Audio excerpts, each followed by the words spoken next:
Students, आज हम लोग देखने वाले हैं लुसेंट का हम लोग देखने वाले हैं भारत का स्वतंत्रता संघर्ष से महत्वपूर्ण तथ्य। आप कोई भी प्रतियोगिता परीक्षा की तैयारी कर रहे हैं तो इसमें से आपको मॉडर्न हिस्ट्री का 5 से 6 नंबर आपका क्लियर होने वाला है। ठीक है, मॉडर्न हिस्ट्री का हम लोग पार्ट देखेंगे आज। ठीक है, लुसेंट का जितने भी महत्वपूर्ण तथ्य हैं उन सब तथ्यों को हम लोग देखेंगे, लेकिन हम लोग देखेंगे कैसे, उसको पार्ट वाइज देखेंगे। ठीक है, पार्ट वाइज। इस तरह वीडियो थोड़ी थोड़ी लंबी होगी, ज़्यादा लंबी भी नहीं होगी और बोरिंग भी फील नहीं होगी। ठीक है, तो ये वीडियो ज़्यादा नहीं 20 से 25 मिनट की होने वाली है, तो हम लोग अच्छे से इसको देखेंगे। तो आइए हम लोग शुरू करते हैं। टॉपिक है भारत का स्वतंत्रता संघर्ष, महत्वपूर्ण तथ्य। ठीक है, एक एक करके अब आप लोग लाइन बाई लाइन पढ़ते हैं। पार्ट 1 है ये। ठीक है, चलिए फर्स्ट महत्वपूर्ण तथ्य जो कि फैक्ट हर एग्जाम में पूछता है। पहला अंग्रेज विरोधी संघर्ष सन्यासियों ने शुरू किया। किसने शुरू किया बाबू? तो ये पहला अंग्रेज विरोधी संघर्ष सन्यासियों के द्वारा शुरू किया गया। सन्यासी विद्रोह का उल्लेख बंकिम चंद्र चटर्जी के उपन्यास आनंद मठ में किया गया है। तो ये प्रश्न पूछता है कि सन्यासी विद्रोह का उल्लेख किसमें किया गया? तो आनंद मठ में किया गया है। उसके रचयिता कौन है? बंकिम चंद्र चटर्जी। ठीक है, बंकिम चंद्र चटर्जी द्वारा लिखा गया है। क्या? आनंद मठ में सन्यासी विद्रोह का उल्लेख किया गया है। ठीक है, वंदे मातरम भी किनका है? वंदे मातरम किनके द्वारा लिखा गया है? तो ये बंकिम चंद्र चटर्जी द्वारा लिखा गया है। ठीक है, आइए हम लोग देखते हैं। 1857 में दादा भाई नौरोजी ने इंग्लैंड में भारतीय सुधार समिति का स्थापना की। 1887 में, ठीक है, 1887 में दादा भाई नौरोजी ने इंग्लैंड में भारतीय सुधार समिति की स्थापना की। 1887 के बाद ब्रिटिश सरकार का रुख कांग्रेस के प्रति कठोर होता चला गया। नौरोजी, दत्त एवं वाचा ने धन निष्कासन सिद्धांत का प्रतिपादन किया। किसने? नौरोजी, दत्त और वाचा ने धन निष्कासन सिद्धांत का प्रतिपादन किया। दादा भाई नौरोजी ने धन पलायन के सिद्धांत का वर्णन किया और अपनी पुस्तक poverty in un British rule in India में किया। मतलब दादा भाई नौरोजी ने बताया कि कैसे अंग्रेज भारत से पैसा लेकर विदेश जा रहे हैं। तो धन निष्कासन का सिद्धांत किसने किया? दादा भाई नौरोजी ने अपनी पुस्तक में पॉवर्टी और ब्रिटिश रूल इन इंडिया में किया। ठीक है, याद रखना है। ब्रिटिश हाउस ऑफ कॉमन्स का चुनाव लड़ने वाले सर्वप्रथम भारतीय कौन थे? तो ये नौरोजी थे, दादा भाई नौरोजी थे। नौरोजी क्या थे? पारसी थे। दादा भाई नौरोजी एक पारसी जाति के थे। ठीक है, इसको याद रखना है।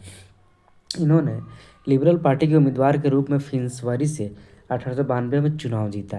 लॉर्ड कर्जन ने 20 जुलाई 1905 को, ये इंपॉर्टेंट पॉइंट है, VVI, लॉर्ड कर्जन ने 20 जुलाई 1905 को बंगाल विभाजन के निर्णय की घोषणा किया। लॉर्ड कर्जन ने बंगाल विभाजन निर्णय की घोषणा 20 जुलाई 1905 को किया। बंगाल विभाजन के विरोध में 7 अगस्त 1905 को कलकत्ता के टाउन हॉल के स्वदेशी आंदोलन की घोषणा की गई। बंगाल विभाजन 16 अक्टूबर 1905 को प्रभावी हुआ। बंगाल विभाजन लागू कब हुआ? तो 16 अक्टूबर 1905 को प्रभावी हुआ। इसी दिन पूरे बंगाल में शोक दिवस मनाया गया। स्वदेशी आंदोलन में वंदे मातरम और विभाजन नहीं चाहिए और बंगाल एक है आदि के नारे लगाए गए। ठीक है, याद रखना है। स्वदेशी आंदोलन का विचार सर्वप्रथम कृष्ण कुमार मित्र के पत्र संजीवनी में 1905 में किया गया। संजीवनी में कब किया गया? तो 1905 में किया गया संजीवनी में। तो इसको याद रखना है। संजीवनी में कब किया गया? तो संजीवनी में किया गया 1905 में, याद रखना है। ठीक है, फिर से स्वदेशी आंदोलन का विचार सर्वप्रथम कृष्ण कुमार मित्र के पत्र उनका कौन सा था? तो संजीवनी, उसमें 1905 में प्रस्तुत किया गया। आंध्र प्रदेश के डेल्टा इलाकों में स्वदेशी आंदोलन को वंदे मातरम आंदोलन के नाम से जाना गया। आंध्र प्रदेश के डेल्टा इलाकों में स्वदेशी आंदोलन को किस नाम से जाना गया? तो वंदे मातरम आंदोलन के नाम से जाना गया। 1906 में कलकत्ता में हुए कांग्रेस के अधिवेशन में अध्यक्षता करते हुए दादा भाई नौरोजी ने पहले बार स्वराज की मांग की थी। ये प्रश्न पूछता है, ये प्रश्न रहता है कि दादा भाई नौरोजी ने कब स्वराज की मांग की, कौन से अधिवेशन में? तो 1906 के कलकत्ता अधिवेशन में। अध्यक्षता किए कौन? दादा भाई नौरोजी ने। पहले पारसी थे। ठीक है, पहले पारसी थे जिन्होंने कांग्रेस के अधिवेशन में 1906 में इसकी अध्यक्षता की और पहली बार स्वराज की मांग की। स्वराज मतलब क्या होता है? अपना राज। अपना राज की मांग की 1906 में कलकत्ता अधिवेशन में। स्वदेशी आंदोलन चलाने के तरीके को लेकर कांग्रेस 1907 में सूरत अधिवेशन में उग्रवादी मतलब गरम दल, उदारवादी मतलब नरम दल, दो दलों में विभाजित हो गई। कब विभाजित हुई? 1907 में। ठीक है, सूरत अधिवेशन में गरम दल और नरम दल, गरम दल और नरम दल में विभाजित हो गई। ठीक है, हाँ आगे देखते हैं। इस सम्मेलन की अध्यक्षता रास बिहारी घोष कर रहे थे। रास बिहारी घोष कर रहे थे कब? 1907 में सूरत अधिवेशन में अध्यक्षता कर रहे थे कांग्रेस का, याद रखना है। स्वदेशी आंदोलन के अवसर पर ही रविंद्रनाथ ठाकुर ने अपना प्रसिद्ध गीत अमार सुनार, अमार सुनार होगा, अमार सुनार बांग्ला, अमार सुनार बांग्ला गीत लिखा। ठीक है, जो कि बांग्लादेश का राष्ट्रीय गीत बना। अभी भी बांग्लादेश का राष्ट्रीय गीत है वो। बाल गंगाधर तिलक पहले कांग्रेसी नेता थे जिन्होंने कई बार जेल की यात्रा की। 1857 में राजद्रोह के आरोप में 1897 में राजद्रोह के आरोप में 18 माह की इनको कारावास हुई। फिर 1908 में राजद्रोह के आरोप में 6 वर्ष की कारावास हुई और 1908 से लेकर 14 तक बर्मा के मांडले जेल में 6 वर्ष काटने पड़े। 1908 से लेकर 1914 तक उनको 6 वर्ष कहाँ पर? बर्मा के मांडले जेल में काटने पड़े थे इनको। प्लेग के समय, प्लेग के समय ज्यादतियों से प्रभावित होकर पुणे के चापेकर बंधुओं ने, जिसमें दामोदर एवं बालकृष्णन, ये बीपीएससी में पूछा था, बीपीएससी टीआरई 2.0 में। ठीक है, याद रखना है, बीपीएससी टीचर वाला में ये प्रश्न पूछा था प्लेग के समय। ठीक है, जातियों को प्रभावित होकर पुणे के चापेकर बंधुओं ने, जिसमें दामोदर एवं बालकृष्णन ने प्लेग अधिकारी आयश की हत्या कर दी थी। ठीक है, इसको याद रखना है। बंगाल में क्रांतिकारी विचारधारा को वरेंद्र कुमार घोष और भूपेंद्र नाथ दत्त ने फैलाया। 1905 में वरेंद्र कुमार घोष ने भवानी मंदिर नामक पुस्तिका लिखी। 1905 में वरेंद्र कुमार घोष ने कौन सी पुस्तिका लिखी? तो भवानी मंदिर पुस्तिका लिखी। तो याद रखना है, जिसमें क्रांतिकारी कार्यों को संगठित करने के लिए जानकारी दी गई थी। 1906 में इन दोनों ने मिलकर युगांतर नामक समाचार पत्र का प्रकाशन किया। ठीक है, नेक्स्ट देखते हैं हम लोग। 1893 का महत्वपूर्ण एक परिवर्तन बिंदु था। 1893 में स्वामी विवेकानंद ने, ठीक है, जो कि इनका जन्म हुआ था 1863 में और देहांत कब हुआ था? 1902। अमेरिका के शिकागो नगर पहुँचे। अमेरिका में एक जगह है शिकागो, वहाँ पहुँचे। सितंबर 1893 में वहाँ पर हो रहे इस सर्वधर्म सम्मेलन में पहले ही दिन उन्हें केवल 2 मिनट बोलने का समय दिया गया। जैसे ही उन्होंने अपने वक्तव्य का संबोधन अमेरिका के भाइयों और बहनों के साथ शुरू किया, जो कि मोदी जी बोलते हैं हर बात से पहले भाइयों बहनों, उसी तरह वो किनका बात सबसे पहले बोला हुआ है? तो स्वामी विवेकानंद का वो बात बोला हुआ है। ठीक है, तो 2 मिनट का समय दिया गया। जैसे ही उन्होंने वक्तव्य का संबोधन किया, अमेरिका के भाइयों और बहनों के साथ शुरू किया, उसके बाद तालियों की गड़गड़ाहट में उन्हें बल्कि भारत को विश्व के सर्वोच्च देशों में लाकर खड़ा कर दिया। ठीक है, और उन्हें उसी टाइम से तूफानी हिंदू कहा जाने लगा। तो तूफानी हिंदू की बात बोला जाए, तूफानी हिंदू किसे कहते हैं? तो स्वामी विवेकानंद को बोलते हैं, विवेकानंद को बोलते, याद रखना है। नेक्स्ट हम लोग देखते हैं 1893 में 14 वर्ष बाद योगी राज, 1893 में 14 वर्ष बाद योगी राज, इनको अरविंद घोष 1872 से 1950 के भारत भूमि पर वापसी हुई। 1893 में उन्होंने एक लेखमाला न्यू लैम्प फॉर ओल्ड प्रकाशित किया। न्यू लैम्प फॉर ओल्ड किसने प्रकाशित किया? तो अरविंद घोष ने प्रकाशित किया। 16 सितंबर 1893 को एनी भारत आई। एनी कब भारत आई? 16 नवंबर 1893 को एनी भारत आई। वो बनारसी शहर में रहने लगी। उन्होंने भारतीयों से कहा कि मैं हृदय से तुम्हारे साथ हूँ। उन्होंने कहा कि मैं दिल से तुम्हारे साथ हूँ और संस्कृति से भी मैं तुम्ही लोगों में से एक हूँ। उन्होंने विश्वास दिलाया। 1893 में महात्मा गांधी, जिनका जन्म हुआ था 1869 से लेकर, और देहांत का हुआ तो 1948 में। तो उन्होंने 1893 में अब्दुल्लाह सेठ नामक व्यापारी के मुकदमे में दक्षिण अफ्रीका चले गए। क्रांतिकारी गतिविधियों की दृष्टि से भी 1893 का वर्ष महत्वपूर्ण है। नासिक में चापेकर बंधुओं ने गुप्त संस्था society for the removal obstacles Hindu Hindu religion की स्थापना की। ठीक है, याद रखना है उसको। नेक्स्ट देखते हैं हम लोग। बंगाल में पी मित्र ने अनुशीलन समिति का गठन किया, जिसका उद्देश्य था खून के बदले खून। किसका था? पी मित्र का। अनुशीलन समिति का गठन किया, जिसका उद्देश्य था खून के बदले खून। अनुशीलन समिति की 500 शाखाएं खोली गई। ठीक है। अनुशीलन समिति ने हेमचंद्र दास को कानून को पेरिस भेजा। ठीक है, जिसने रूसी क्रांतिकारी निकोलस फ्रांसिस्को से बम बनाना सीखा। ठीक है। महाराष्ट्र में विनायक दामोदर सावरकर ने 1904 में अभिनव भारत नामक संस्था स्थापित की। अभिनव भारत संगठन के सदस्य पीएम वापट को बम बनाने की कला सीखने के लिए पेरिस गए। महाराष्ट्र में क्रांतिकारी आंदोलन को मारने का श्रेय तिलक पत्र केसरी को जाता है। किसको जाता है? तिलक पत्र केसरी को जाता है। महाराष्ट्र में आंदोलन उभारने का श्रेय तिलक पत्र केसरी को जाता है, याद रखना है। तिलक पत्र कौन सी है? केसरी को जाता है। ठीक है, याद रखना है। नेक्स्ट हम लोग देखते हैं, केसरी को मराठा को जाता है। केसरी किस भाषा में लिखी गई थी? तो मराठा भाषा में लिखी गई थी, याद रखना है।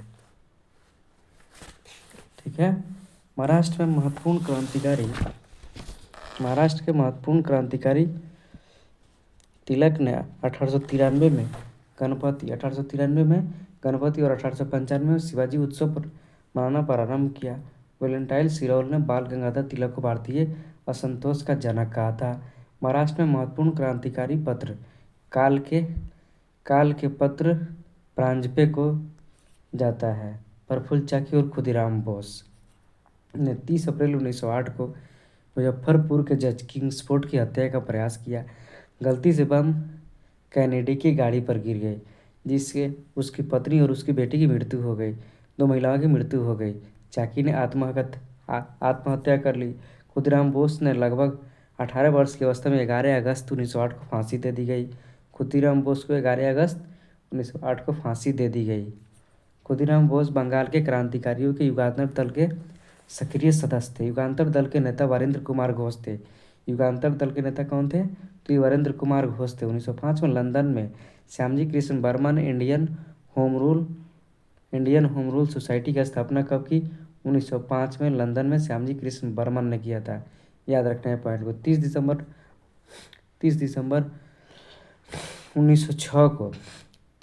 1906 को ढाका के नवाब सलीमुल्लाह खान के निमंत्रण पर सम्मेलन हुआ। नवाब वकारुल मुल्क इसके अध्यक्ष थे। इसी सम्मेलन में अखिल भारतीय मुस्लिम लीग का उदय हुआ। लिखित संविधान 1907 में कराची में बना। ठीक है। संविधान के अनुसार प्रथम अधिवेशन 1908 में अमृतसर में हुआ, जहां आगा खान को इसका अध्यक्ष बना दिया गया। मुस्लिम लीग ने बंगाल विभाजन का समर्थन किया। बंगाल विभाजन का समर्थन किसने किया? मुस्लिम लीग ने किया। भीकाजी रुस्तम कामा भारतीय मूल की फ्रांसीसी नागरिक थी, जो जर्मनी के स्टुटगार्ट शहर में 22 अगस्त 1908 को आयोजित 7वीं अंतर्राष्ट्रीय कॉन्फ्रेंस में तिरंगा फहराने के लिए जानी जाती है। उनके माता पिता पारसी थे। इन्होंने दादा भाई नौरोजी के निजी सचिव के रूप में भी काम किया। किसने? मैडम भीकाजी कामा ने। 1 जुलाई 1909 को मदन लाल ढींगरा ने विलियम कर्जन वायली को गोली मारकर हत्या कर दी। 16 अगस्त 1909 को मदन लाल ढींगरा को मृत्यु दंड दे दिया गया। 21 दिसंबर 1909 को अनंत कान्हरे ने जैक्सन को गोली मार दी। वायसराय लॉर्ड हार्डिंग ने 1911 में दिल्ली में भव्य दरबार का आयोजन इंग्लैंड के सम्राट जॉर्ज पंचम व मेरी एंटोनियत की स्वागत में किया। इस दरबार में निम्न घोषणाएं हुई। पहला क्या था? बंगाल विभाजन रद्द किया गया। दूसरा क्या था? बंगाली भाषा क्षेत्र को मिलाकर अलग प्रांत बनाया गया। तीसरा क्या था? बिहार एक अलग राज्य बना, जिसमें उड़ीसा भी क्या था? उड़ीसा भी शामिल था। ठीक है। नेक्स्ट, राजधानी में कोलकाता से दिल्ली स्थानांतरित करने की घोषणा की गई। बोला गया कि अब जो है भारत की राजधानी कलकत्ता नहीं रहेगी, अब दिल्ली रहेगी। 1912 में दिल्ली भारत की राजधानी बनी। तो पूछेगा क्वेश्चन कि दिल्ली भारत की राजधानी कब बनी, तो 1912 में बनी, याद रखना है, इम्पोर्टेंट पॉइंट था। 23 दिसंबर 1912 को रास बिहारी बोस ने दिल्ली में वायसराय लॉर्ड हार्डिंग पर बम फेंका। इसके परिणाम स्वरूप 13 व्यक्ति गिरफ्तार किए गए। उनमें से प्रमुख थे मास्टर अमित चंद, दीनानाथ, अवध बिहारी लाल, बाल मुकुंद और बसंत कुमार विश्वास। ठीक है, ये लोग थे। बस हनुमान सहाय और बलराज, ठीक है, हाँ, दीनानाथ दबाव में आकर सरकारी गवाह बन गए। दीनानाथ क्या हुआ, दबाव में आकर सरकारी गवाह बन गए। और मास्टर अमितचंद, अवध बिहारी लाल, बाल मुकुंद और बसंत कुमार विश्वास को क्या किया गया, फांसी दे दी गई। ठीक है, याद रखना है। 1 नवंबर 1913 को अनेक भारतीयों लाला हरदयाल के नेतृत्व में सैन फ्रांसिस्को में अमेरिका में गदर पार्टी की स्थापना किया। स्वर्ण सिंह भाखना इसके प्रथम अध्यक्ष, लाला हरदयाल इसके प्रथम मंत्री और काशीराम कोषाध्यक्ष चुने गए। 1 नवंबर 1913 को गदर अखबार का पहला अंक प्रकाशित हुआ जो उर्दू में था, याद रखना है। 9 दिसंबर 1913 को गुरुमुखी में छपने लगा। इसके प्रत्येक अंक का पहले पृष्ठ पर छपता था अंग्रेजी राज का काला चिट्ठा, अंग्रेजों का इसमें काला चिट्ठा छपता था। कामागाटा मारू जापानी जहाज को बाबा गुरुदत्त सिंह ने 1914 में क्या किया, किराए पर ले लिया और यह जलयान 351 यात्रियों के साथ 26 सितंबर 1914 को हुगली पहुंचा। बजबज नामक बंदरगाह पर जहाज पहुंचने पर उसकी तलाशी ली गई और संघर्ष हुआ। 18 यात्री मार दिए गए और 25 यात्री क्या हो गए, घायल हो गए। 1915 में अंग्रेजी सरकार ने कैसर हिंद की उपाधि से महात्मा गांधी को सम्मानित किया। महात्मा गांधी वाला पीरियड आ रहा है, काल उनका आ रहा है। कांग्रेस के लखनऊ अधिवेशन में कांग्रेस के दोनों दलों में एकता हो गई। कब, 1916 में एकता हो गई। 1916 के लखनऊ अधिवेशन में नरम दल और गरम दल क्या हो गया, फिर से एक हो गए। लखनऊ अधिवेशन में दोनों दलों में एकता हो गई। इसी अधिवेशन में मुस्लिम लीग ने भी कांग्रेस से मिलकर एक संयुक्त समिति की स्थापना की। बाल गंगाधर तिलक ने स्वशासन प्राप्ति हेतु 28 अप्रैल 1916 में पुणे में होम रूल लीग की स्थापना की। याद रखना, बाल गंगाधर तिलक ने स्वशासन प्राप्ति हेतु 28 अप्रैल 1916 को पुणे में होम रूल लीग की स्थापना की। ठीक है, नेक्स्ट देखते हैं हम लोग, लास्ट पेज है। एनी बेसेंट ने सितंबर 1916 में मद्रास में होम रूल लीग की स्थापना की। एनी बेसेंट ने कब होम रूल लीग की स्थापना की, तो 1916 में मद्रास में होम रूल लीग की स्थापना की। गांधी जी ने सर्वप्रथम विश्व युद्ध